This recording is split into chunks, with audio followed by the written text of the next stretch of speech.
Delarite, my envies, welcome. Delarite, my Delarite, gather around, no, because today's gist is one for the books, one for the books, one for the books. This one has layers, sweetness, royalty, jealousy, and everything in between. Sit tight, because what happened at the palace recently has left tongues wagging and heart breaking, especially from those who thought they had the game on lock. So, as we all know, Queen Naomi just celebrated her 32nd birthday, and may God bless our beautiful queen. May God make his face shine upon her. May her enemies never see her. Ira, they will never see her, in the name of Jesus. Happy birthday to our amazing queen. So as we are hearing, if the information is correct, we have that Ebony and Oletik, Fæke, okay, baby illness to trap Ooni of Ife upon seeing, Ooni of Ife's helicopter, okay, the helicopter landed at on his helipad, okay? They never knew that Queen Naomi was inside there, but they just felt like the helicopter came to take Ooni of Ife out, and the Fæke baby illness, as we are hearing. So it was Queen Naomi's 32nd birthday, and as you all know, anything involving Queen Naomi and the Ooni of Ife always comes with majesty, surprise, and serious palace tension. But what happened this time? Oh, it was a grand, it was loud, it was unforgettable.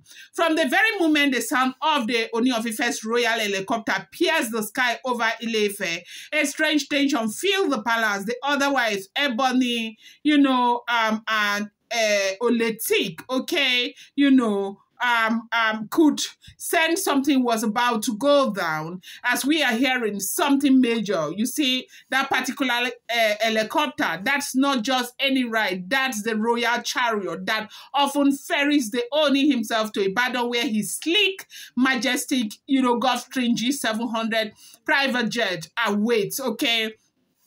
And Delara, guess what? This time, the helicopter, okay, then landed to pick up the Ooni for a diplomatic meeting or a royal function. No, it landed with Queen Naomi and her beloved son Tadenikawo gracefully stepping out, along with her ever-supportive sister Simi, okay. Let me just paint the picture for you. Queen Naomi, okay, glowing like the morning sun. Like, she's always glowing, stepped out in regal elegance.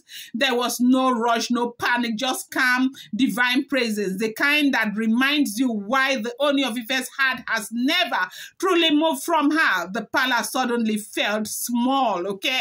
The wives watched from the windows behind the curtains, peeping from balconies, as Naomi moved with the confidence of a queen who knows her place, not just secure, but divine, okay? Now, here's where it gets juicy. Ebony and Oletik had been, in this mood, like, they already, of course, they know that it's Naomi's 32nd birthday. They knew something was going to happen. Yes, they had perhaps had this plan in their mind that, this day we are going to do something that will make Ooni of Ife not to go out. Because the way Ebony now said her baby was ill, running temperature, and Oletik say her own baby is the same. It could not have been a coincidence, okay? Now, they cooked up a plan to, feign baby illnesses, emergencies that would demand the Ooni's urgent attention. They thought, let us pull on his emotional string, okay? He's a father, he will come running. But what they didn't count on was the depth of Ooni of Ife's plans for Queen Naomi's big day. So when the Ooni of Ife walked out to that helicopter and held Queen Naomi by the hand, when he hugged Tadenikawo tight and shared a brief, respectful greetings with Simi, of course, Ebony and Toby broke right there. All the pretending, all the drama, they couldn't hold it in anymore. They wept. Yes, they are right. Grown women, royal wives crying, not in joy, but in pure, unfiltered jealousy, because the king had made his choice known once again without saying a word. They say love doesn't need to scream, it just is. That was what we saw, okay, as, those who described the situation. The way he held Naomi's hands gently and they approached the helicopter, okay? you know, the way he shielded her from the palace cameras, the way he made sure Tadenika was secure and smiling. It wasn't a trip. It was a statement, a declaration, a royal love letter written not in ink but in action. Hey, welcome back to my channel. It's your girl Delara. I bring you fresh and spicy just from the south. It's still on the royals. How are you guys doing? I appreciate you so much. I love you. Share adupe my people. If you're yet to subscribe, kindly go ahead and hit that subscribe button. And you know, do not forget to turn on the notification bell, and do not forget to give this video a thumbs up. Delarite, my Delarite, my Delarite, our baby's birthday. Delarite, my Delarite, my Delarite, my great people. Esheo, Adukbeo, my people, I love you guys so much. You know, we are celebrating the birthday of a gorgeous queen, Queen Naomi Ogunsi. This is her birthday week. God is going to continue to bless her. And as we heard, though, if the information is true, as the helicopter blade spun louder and the dust rose, so did the emotions. The wives were standing there like statues trying to hold their composure, but failing miserably. The children innocently asked, why is daddy where is daddy going? Where is daddy going? Okay, you know, Oletik's kids are learning how to talk right about now.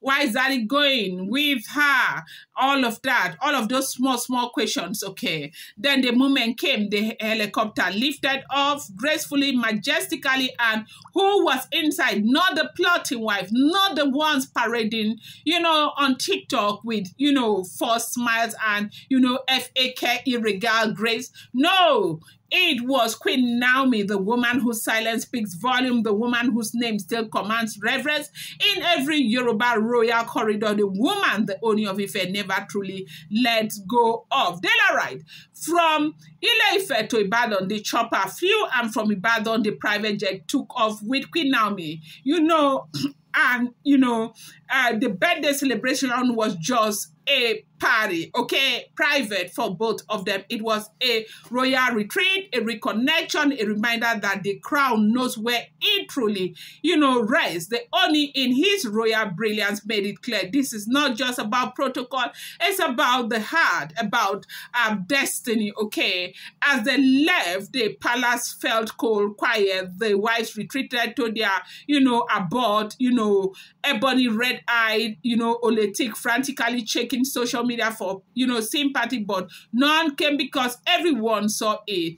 Everywhere, everyone felt it. Queen Naomi's birthday wasn't just about marking 32 years. It was about reclaiming her royal glow, and she did it. Not with drama, not with Instagram captions, not with false appearances, but with presence, peace, and pure class. So, Delarite, let this be a lesson. You cannot, you know, Fæke legacy. You cannot scheme your way into destiny, and no matter how loud all the shout, when true royalty walks in silence, okay, false, okay. Queen Naomi didn't have to say a word. They only said it all with his action. Now, I do know that a lot of people are missing Olori Naomi's birthday because there are no pictures or, you know, pictorial representation yet.